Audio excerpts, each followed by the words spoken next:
जोहार झारखंड। क्या आपको पता है कि चीन और हमारे भारत के बॉर्डर का नाम मैकमोहन क्यों रखा गया? आज के सब्जेक्ट में हम लोग यही चर्चा करेंगे डिटेल में कि आखिर यह फैसला क्यों लिया गया, मैकमोहन क्यों रखा गया।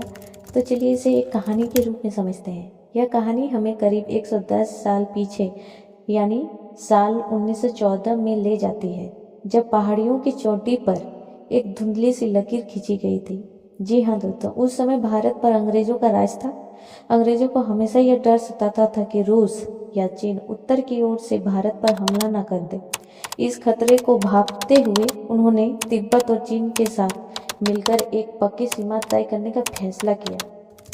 फिर आती है साल 1913-14 की सर्दियों में शिमला की ठंडी वादियों में एक बड़ी बैठक बुलाई गई। इसमें 3 पक्ष शामिल थे, जैसे ब्रिटिश, भारत, तिब्बत और चीन। इस बैठक की कप्तानी कर रहे थे ब्रिटिश भारत के विदेश सचिव sir Henry McMahon. Sir Henry McMahon एक कुशल कूटनीतिज्ञ थे। जी हाँ दोस्तों, वो कुशल कूटनीतिज्ञ थे। उन्होंने हिमालय की चोटियों को आधार बनाया और नक्शे पर एक लाल रंग की लकीर खींची। उनका मानना था कि पहाड़ों की सबसे ऊंची चोटियां यानी वाटरशेड ही कुदरती सरहद होना चाहिए। यह लकीर भूटान के पूर्वी छोर से लेकर ब्रह्मपुत्र नदी के मोड़ तक लगभग 890 किलोमीटर लंबी थी। तिब्बत के प्रतिनिधियों ने तो इस लकीर को मान लिया, ठीक है। तिब्बत के जो लोग थे इस लकीर को जो खींचे गई उसको मान लिया और समझौते पर दस्तखत कर दिए, लेकिन चीन के प्रतिनिधि ने इस पर आपत्ति जताई। उन्हें ये बैठक तो की, लेकिन कागजों पर साइन करने से मना कर दिया। चीन का कहना था कि तिब्बत उनका हिस्सा है, इसलिए वे अकेले कोई फैसला नहीं ले सकता है। भले ही चीन ने इसे नहीं माना, लेकिन ब्रिटिश सरकार ने इसे ही आधिकारिक सीमा मान लिया, क्योंकि इस पूरी योजना और नक्शे को सर हेनरी मैकमोहन ने तैयार किया था। इसलिए इस सरहद का नाम हमेशा के लिए मैकमोहन रखना पड़ा। भारत आज भी इसी रेखा को कानूनी सीमा मानता है। चीन इसे अवैध कहते हैं, क्योंकि उसका मानना है कि तिब्बत को समझौते करने का कोई अधिकार नहीं था। इसी वजह से आज भी लद्दाख और अरुणाचल प्रदेश की सीमाओं पर तैनात बना रहता है।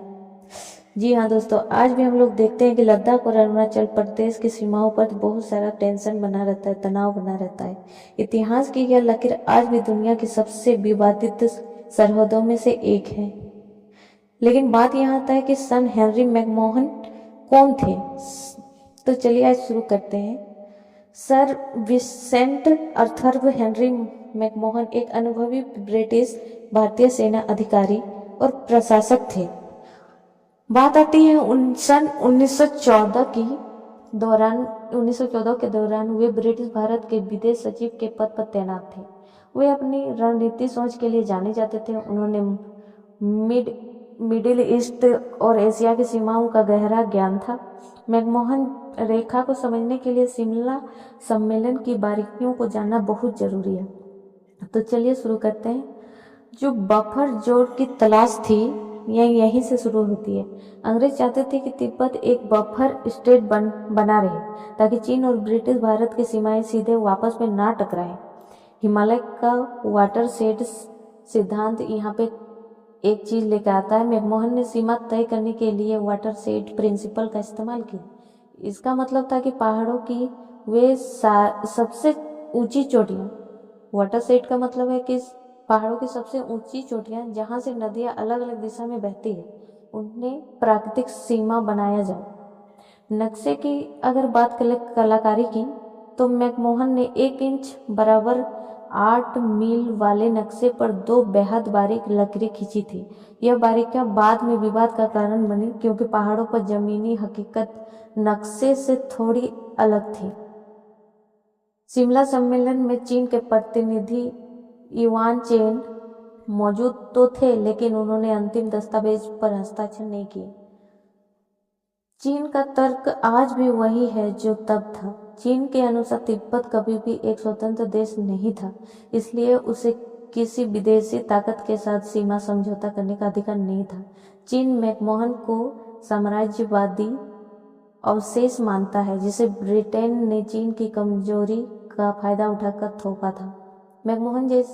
मैकमोहन रेखा ने तवांग मतलब अरुणाचल प्रदेश को भारत का हिस्सा बना दिया गया था। ऐतिहासिक रूप से तवांग में तिब्बती संस्कृति का प्रभाव था, लेकिन सामरिक दृष्टि से यह भारत की सुरक्षा के लिए बहुत महत्वपूर्ण था। मैकमोहन ने बहुत सोच समझकर इसे भारतीय सीमा के भीतर रखा था ताकि दुश्मन ऊंचाइयों का फायदा ना उठा सके। फिर बात आती है 1947 में आज़ादी के बाद भारत ने इस रेखा को अपनी आधिकारिक सीमा स्वीकार किया। 1950 में जब चीन ने तिब्बत पर कब्जा किया तब यह विवाद और गहरा हो गया। फिर चीन और भारत के बीच 1962 की जंग का एक मुख्य कारण इसी रेखा की वैधता को लेकर था। LAC जिसे हम लोग बोलते हैं लाइन ऑफ एक्चुअल कंट्रोल, आज भारत और चीन के बीच की सीमा को अक्सर LAC जिसे हम लोग बोलते हैं लाइन ऑफ एक्चुअल कंट्रोल कहा जाता है। लेकिन पूर्वी सेक्टर यानी अरुणाचल प्रदेश में भारत आज भी मैकमोहन रेखा को ही वास्तविक सीमा मानता है।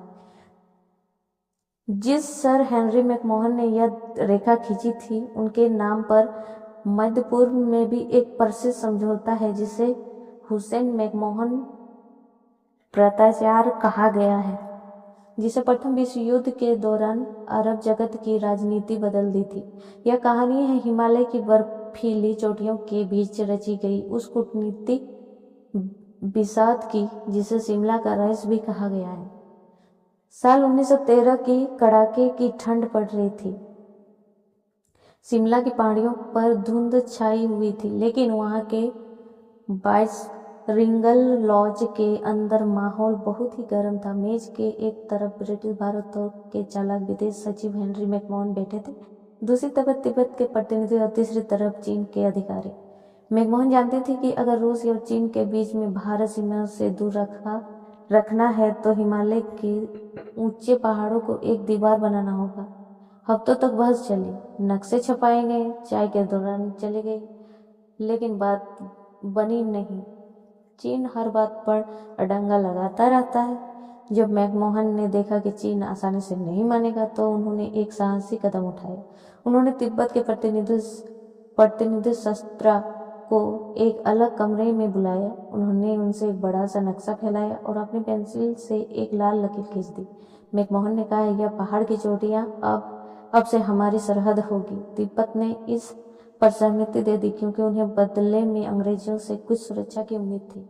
जब चीन के प्रतिनिधि को इस बारे में पता चला तो वो आग बबूला हो गया। उसने चिल्लाकर कहा, तिब्बत हमारा हिस्सा है, वो अपनी मर्जी से लकीर कैसे खींच सकता है। चीन के प्रतिनिधियों ने गुस्सा में मेज पर रखे नक्शा का साइन करने से मना कर दिया और कमरे से बाहर निकल गए। हैरानी की बात यह है कि इस मैकमोहन रेखा को खींचने के बाद ब्रिटिश सरकार भी इसे दुनिया के सामने लाने से डरती रही। कई सालों तक यह समझौता फाइलों में दबा रहा। फिर 1930 के दशक में एक अंग्रेज अफसर की नज़र इन पुरानी फाइलों पर पड़ी और उसने इन्हें आधिकारिक किताबें में छपवा दिया। अचानक दुनिया को पता चला कि हिमालय पर एक नई सरहद बन चुकी है। चलिए तवांग का एक अनसुना हिस्सा के बारे में बात करते हैं। मैकमोहन ने अपनी लकीर में तवांग को भारत का हिस्सा दिखाया था। सालों तक वहां कोई नहीं गया, लेकिन 1950 के करीब भारत ने वहां अपनी चौकी बनाई तो चीन ने इसे जमीन की चोरी करार दिया। अब बात आती है कहानी का अंत या शुरुआत कैसे हुआ। 1914 में मैकमोहन ने जो पेंसिल से लकीर खींची थी वो आज खून और पसीने की गवाह बन चुकी है। चीन आज भी कहता है मैकमोहन कौन होते हैं हमारी सरहद तय करने वाले, और भारत कहता है यह लकीर हमारे भूगोल और इतिहास की सच्चाई है। एक अंग्रेज वकील की वो पेंसिल की नोक आज भी दुनिया की दो सबसे बड़ी महाशक्तियों के बीच तनाव का सबसे बड़ा कारण बनी हुई है। मुझे आशा है कि आप लोग को मेरी ये वीडियो अच्छी लगी है। नहीं लगी है तो माफ़ करें। Thank you.